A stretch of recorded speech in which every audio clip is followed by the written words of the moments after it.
guys, Mrs. Stockdale here again. We are doing chapter 14 of Charlotte's Web, and that is entitled Dr. Dorian. The next day was Saturday. Fern stood at the kitchen sink, drying the breakfast dishes as her mother washed them. Mrs. Arable worked silently.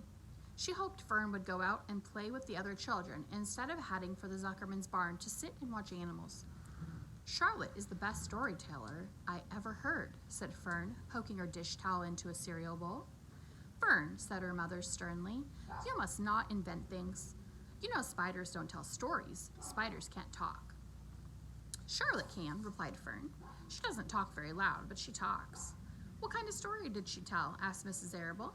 "Well," began Fern, "she told us about a cousin of hers who caught a fish in her web. Don't you think that's fascinating?"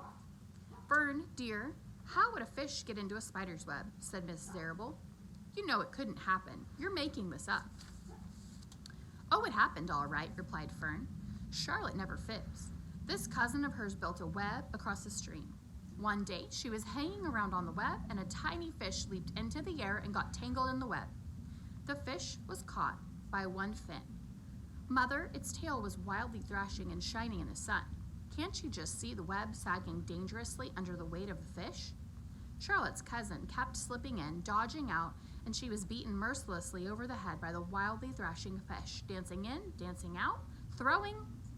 "Fern," snapped her mother, "stop it. Stop inventing these wild tales." "I'm not inventing," said Fern. "I'm just telling you the facts." "What finally happened?" asked her mother, whose curiosity began to get the better of her. "Charlotte's cousin won. She wrapped the fish up, then she ate him when she got good and ready. Spiders have to eat the same as the rest of us." "Yes, I suppose they do," said Mrs. Arable vaguely. "Charlotte has another cousin who's a balloonist. She stands on her head, lets out a lot of line, and is carried off on the wind. Mother, wouldn't you simply love to do that?" "Yes, I would, come to think of it," replied Mrs. Arable. "But Fern, darling, I wish you would play outdoors today instead of going to Uncle Homer's barn. Find some of your playmates and do something nice outdoors. You're spending too much time in that barn. It isn't good for you to be alone so much." "Alone?" said Fern. "Alone? My best friends are in the barn cellar.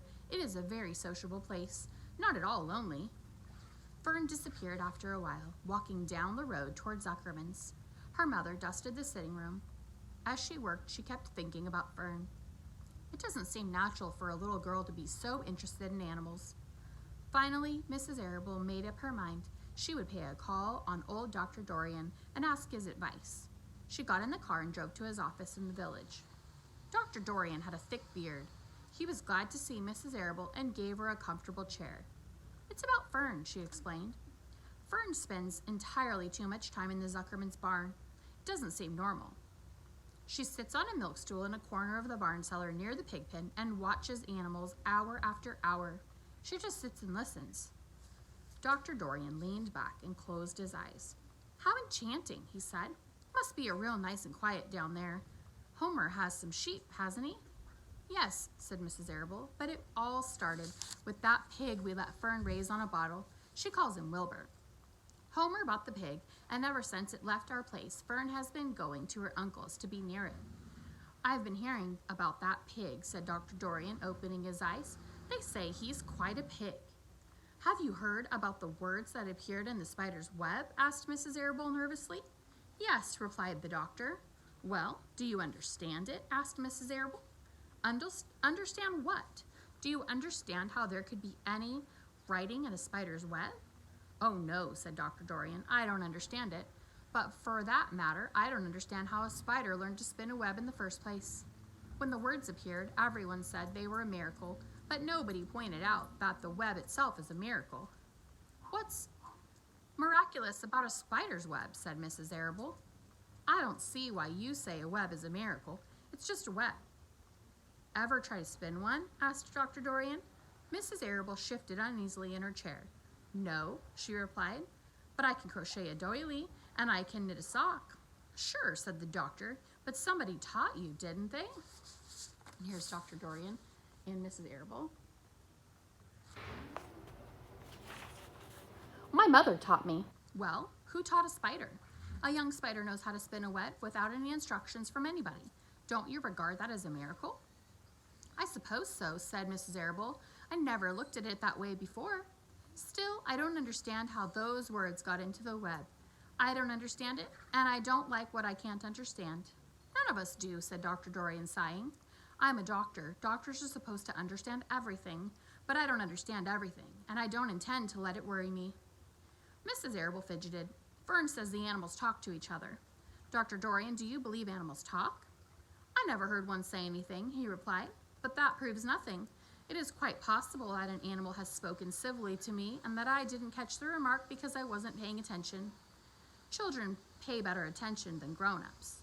If Fern says the animals in Zuckerman's barn talk, I'm quite ready to believe her. Perhaps if people talked less, animals would talk more. People are incessant talkers. I can't give you my word on that. Or I can give you my word on that. Well, I feel better about Fern, said Mrs. Arable. You don't think I need to worry about her? Does she look well? Asked the doctor. Oh, yes. Appetite good? Oh, yes. She's always hungry. Sleep well at night? Oh, yes. Then don't worry, said the doctor. Do you think she'll ever start thinking about something besides pigs and sheep and geese and spiders? How old is Fern? She's 8. Well, said Dr. Dorian, I think she will always love animals, but I doubt that she spends her entire life in Homer Zuckerman's barn cellar. How about boys? Does she know any boys? She knows Henry Fussy. And Mrs. Arable brightly, said Mrs. Arable brightly.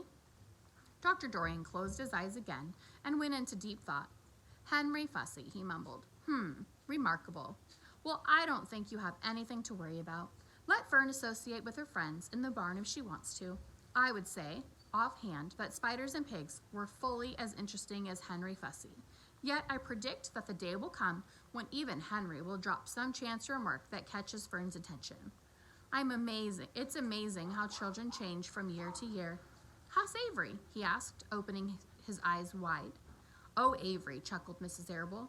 Avery is always fine. Of course, he gets into poison ivy, and he gets stung by wasps and bees, and brings frogs and snakes home, and breaks everything he lays his hands on. He's fine. Good, said the doctor. Mrs. Arable said goodbye and thanked Dr. Dorian very much for his advice. She felt greatly relieved. That was the end of chapter 14.